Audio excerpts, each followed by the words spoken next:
You are now listening to Hoardganize with professional organizer and extreme cleaner Rachel Seavey. Every Sunday at 6 p.m., Rachel shares organizing tips and hacks. Rachel combines her experience, expertise, and compassion to help people learn new methods on how to deal with overwhelming clutter. Her media appearances include The Hoarders Show, the CBS Sunday Morning Show, and the Lady Brain Show. Take it away, Rachel.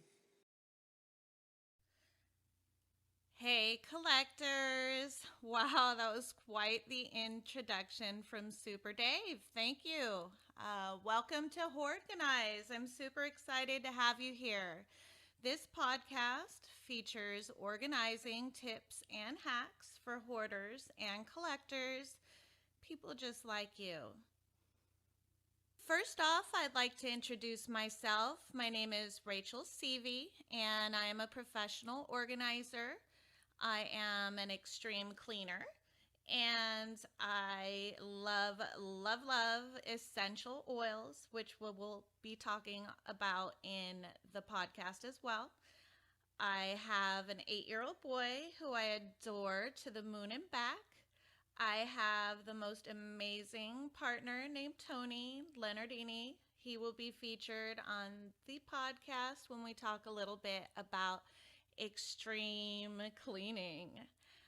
He brings with him a gorgeous teenage daughter. She keeps me hip. I know all the cool songs all the time. So we have a pretty full house here. I am a animal nut. If you've worked with me before, you know this. But if you are just meeting me for the first time, I will let you know all about my pets. I have a 12-year-old Chihuahua named Bella. Love her. She just follows me around the house, everywhere. And we have a 2-year-old dog named Snap. He is a Chiweenie, which is a Chihuahua and Dachshund mix. We have a bearded dragon.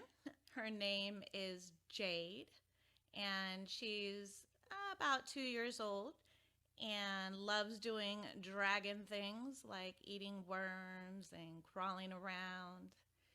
We just adopted two hermit crabs. Their names are the Flash and Deadpool. And we have a lot of fish and plants.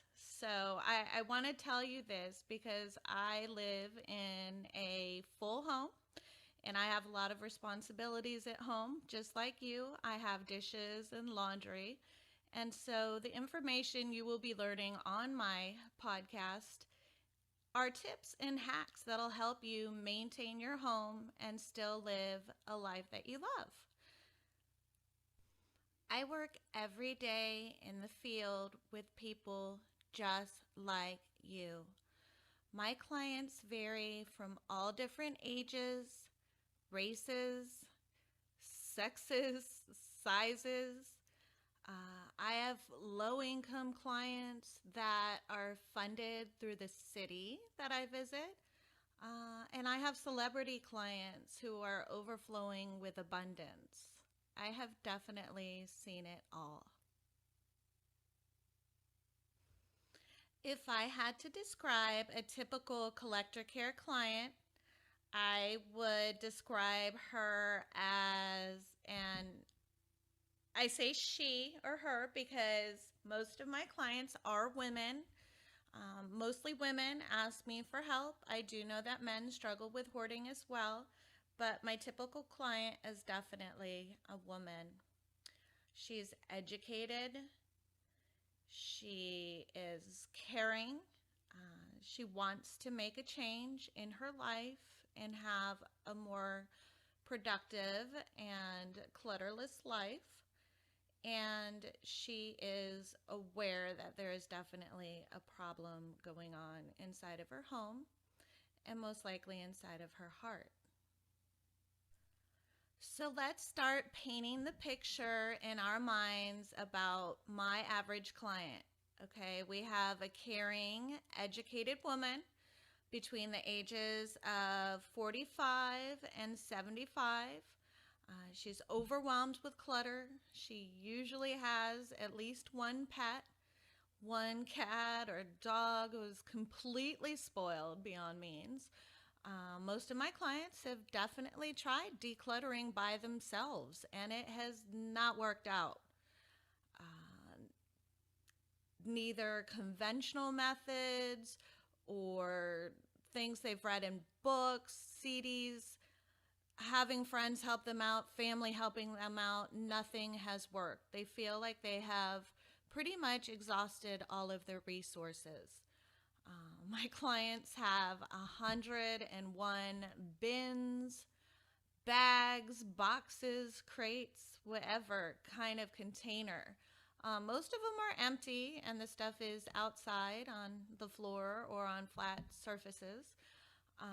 These bins and bags were purchased in hopes to get organized, but it just never happened. And there's just a plethora of them. My clients just desperately want to be organized, they just don't know how. But they do love their containers, okay? So we've set the scene. We have a caring, smart, retirement aged or working woman with pets, overwhelmed with clutter.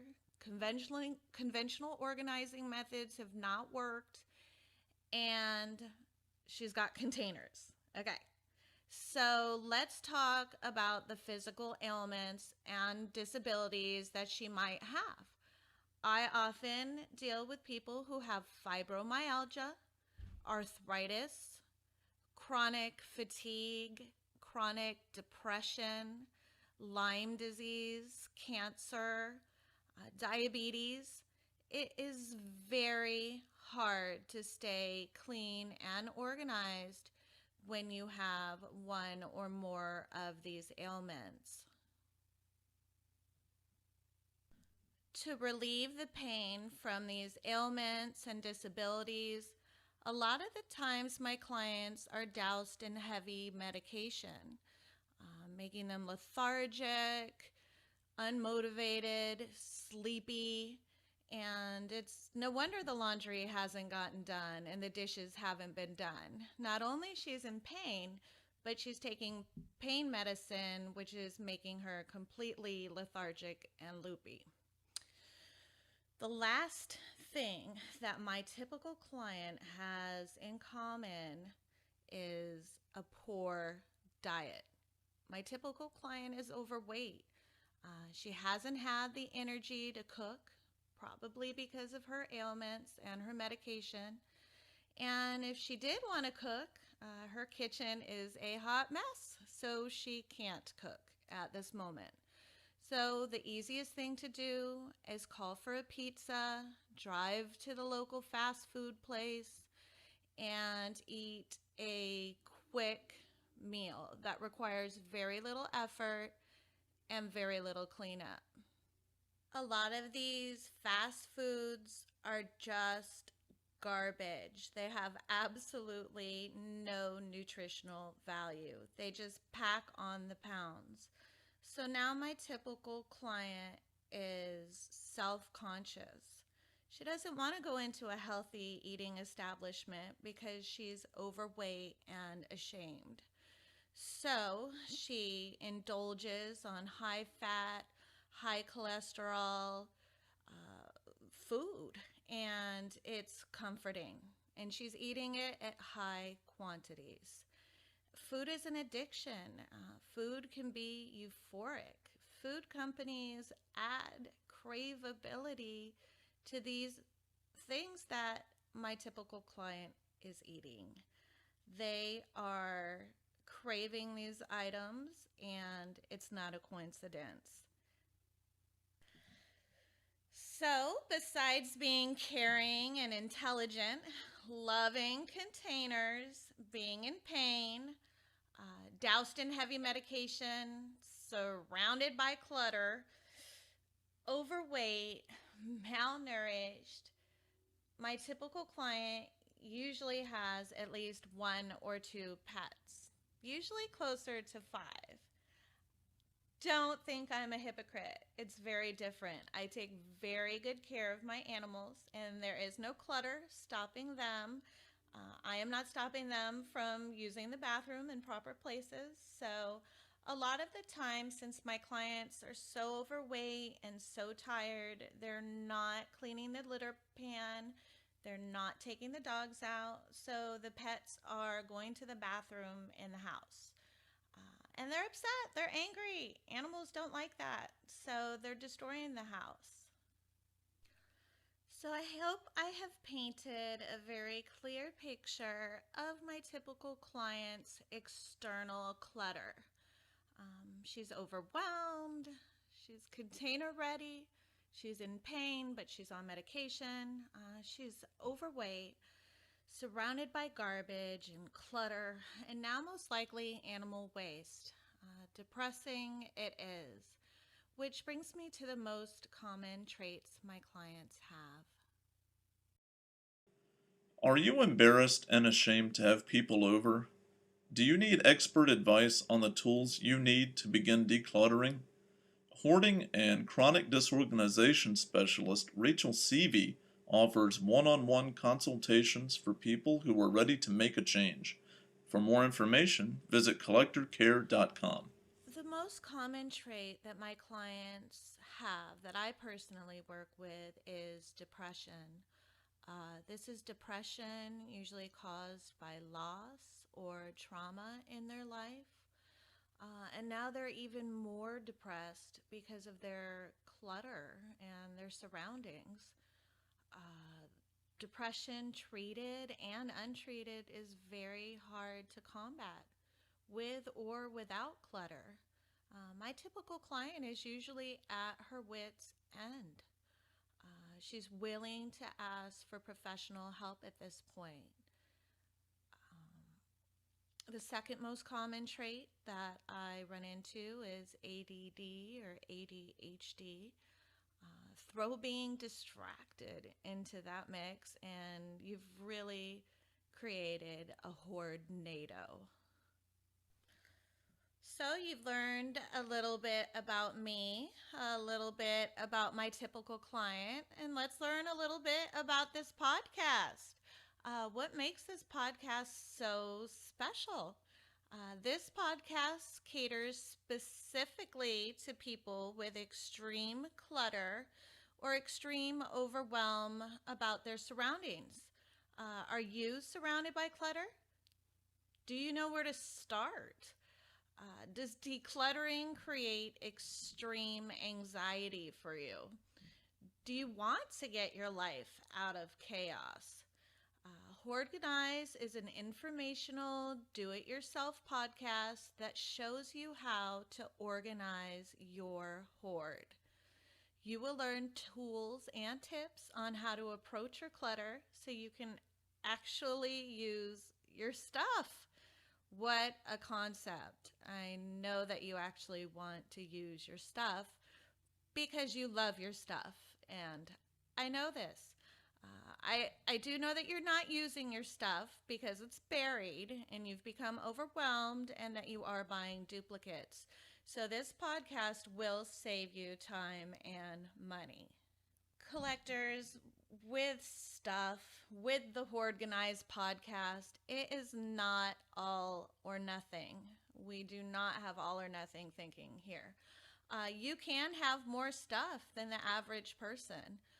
I'm not going to tell you to get rid of all of your stuff, but most of you don't know what you have anymore. Uh, you're buying duplicates, as I said before, but there are those long lost treasures that are buried and waiting to be uncovered. I want you to see what you have. Let's sort through piles together and uncover your multiples. Then you can see what you actually have so that you can make some conscious decisions.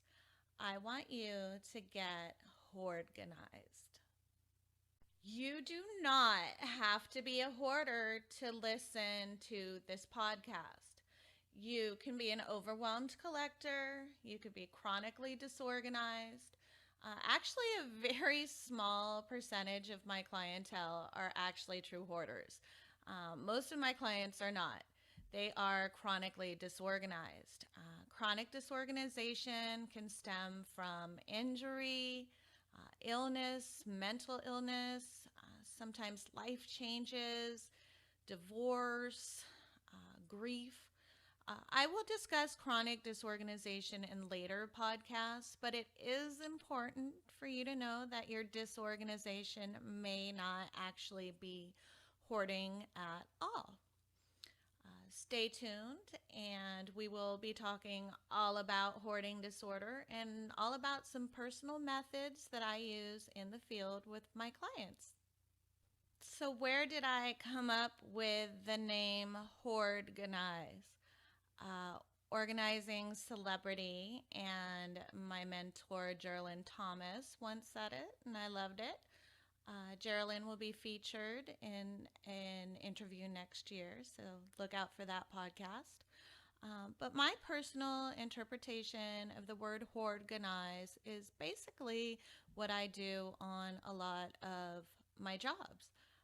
When we, and I'm speaking on behalf of Collector Care professional organizers, go into someone's home, their biggest fear is that we are just going to come in with no discretion and just start madly tossing things away. They're worried that we're going to pressure them, belittle them, make them feel like they're hanging on too much or that they're not smart or making good choices. That's not what happens when we come out. What we do a lot of the times, specifically in the beginning of the decluttering process, is we organize the hoard. We take all like items and we put them together. As I said before, we uncover all of the multiples and then we allow room for making good choices and changes in your life that will be towards whatever goal that you have.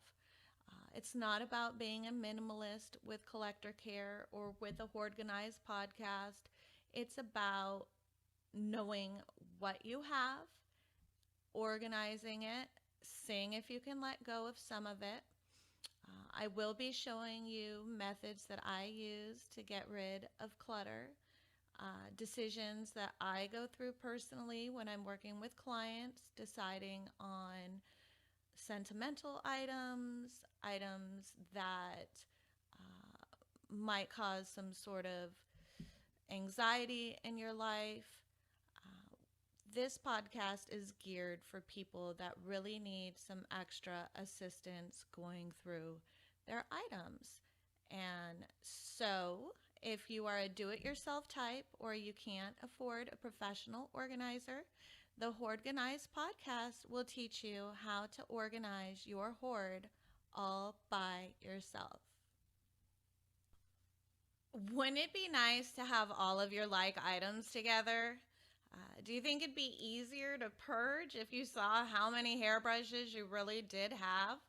Um, there'll be no more endless searches once your hoard has been organized. You'll know exactly where to find what you're looking for, which will in the future save you time from buying duplicates and money as well. In upcoming episodes, we are going to sort through clutter together. I'm so excited. And we're going to deal with those uncomfortable situations together. I will personally guide and affirm you through your toughest organizing challenges. You'll be able to learn some effective hacks that I use directly in the field. And of course, save time, save money by not constantly searching for things and buying duplicates. This podcast encourages self help and self love. The clutter around you is often a manifestation of the clutter inside of your heart and your mind. So, we will be having some expert interviews on how to resolve internal clutter and how internal clutter affects your surroundings. Thank you for listening to the Hoardganize podcast. tune in every Sunday evening at 6 p.m. Pacific Standard Time. And I'm so excited. Next week is our first actual podcast, episode number 1. Where do I begin? That's what it's called. And that is one of my most common and favorite questions asked. In Where Do I Begin? We will be designating a sorting station together and learning how to declutter together. So, thank you again. And until next time, collectors, just remember that happiness is a place between too little and too much. It's a Finnish proverb that I really like. I'll say it again. Happiness is a place between too little and too much. Thanks for tuning in to Hoardganize with Rachel Seavey.